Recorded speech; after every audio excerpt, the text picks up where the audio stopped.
Shabbat Shalom, everyone. Well, we begin a new book of the Torah this Shabbat. It is the last book. Does anyone know what it's called? And in Hebrew? Devarim. Very good. The Shabbat is Parshat Devarim. It is also, as I said, when the sun goes down, Havdalah actually tomorrow, it is Tisha B'Av. When we remember the destruction, how many temples were destroyed? Of the two holy temples.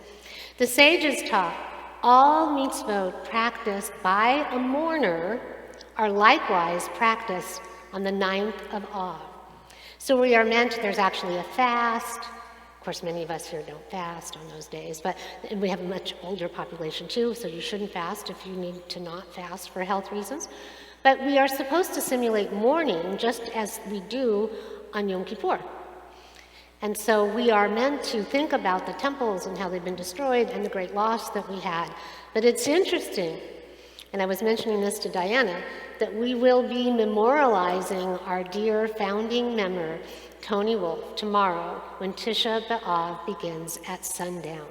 So as we grieve and mourn with the family, we are all of Judaism, all the Jews in the world connected in that umbrella of grief that extends to us all. And Tony was so devoted to his Judaism.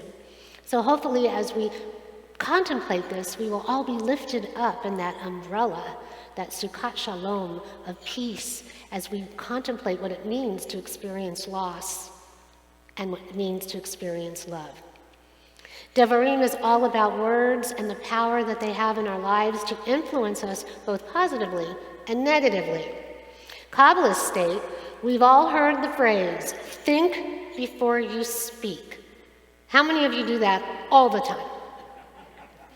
This week, we learn the value of waiting before giving constructive criticism.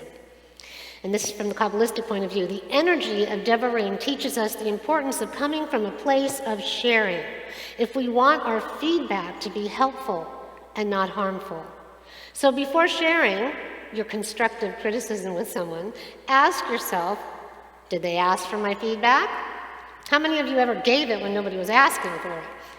Is it coming only from a place of wanting to help, without any ego, no ego from me, from yourself? And do I actually have total love in my heart for this person? So am I being judgmental? Am I being combative? Am I really coming from a pure space to help elevate them with what we have to share, with positive words of constructive criticism? I don't even like that criticism is after constructive, maybe just sharing so that we can all evolve. So when we can answer yes to all of these questions, this is when we have purified our intention and that what we say will be pure and true and positive sharing. How many times have you caught yourself speaking just too quickly, saying things you didn't mean, and it's just coming out like diarrhea of the mouth? You can't help it, it's just out there. And there's a wonderful children's High Holy Day story. Once you squeeze that toothpaste out of the tube, you cannot put it back in. So you may not truly mean what you're saying, and you may actually be sorry afterwards. So we need to think about how words have the power to shape and mold, and also how words have the power to destroy, to belittle, to shame, to cause guilt and suffering. So we need to be mindful and choose our words carefully. Words reflect and influence behavior. In the Torah, God spoke, and the entire world came into being. Moses relaying all those words and commands that God gave to him. When we contemplate the destruction of the two temples, we need to reflect upon the power of our words, this Devarim Shabbat, and what they can do to destroy relationships, jobs, and other personal and professional situations, but also how can they uplift and elevate and nurture.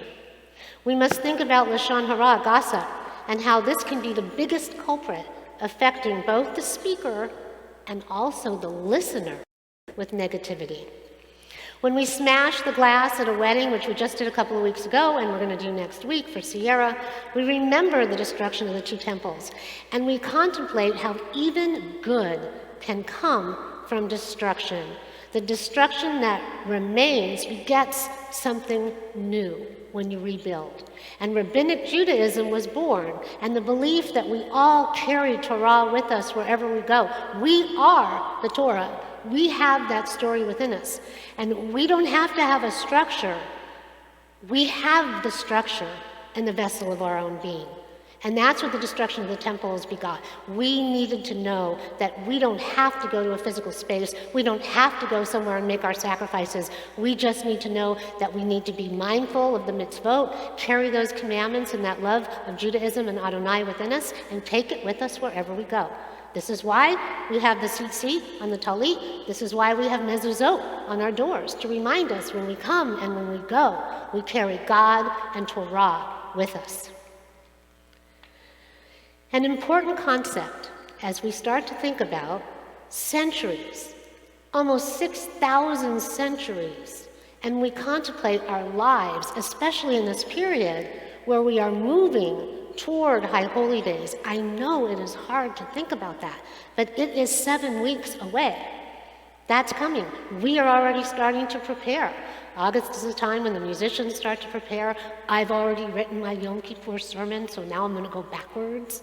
But it's a wonderful time to think about how we want to evolve and grow, and what matters, what we can let go of, what is positive, what is negative, what is holding us back, what is keeping us from being the best that we can be, and what seeds do we want to plant for the new year, so that out of destruction, new blooms, just like in the winter when all of the leaves fall off the trees, not so many in California, but then little blooms come up in springtime, and we are reborn, and we are renewed, and we can create something bigger and better.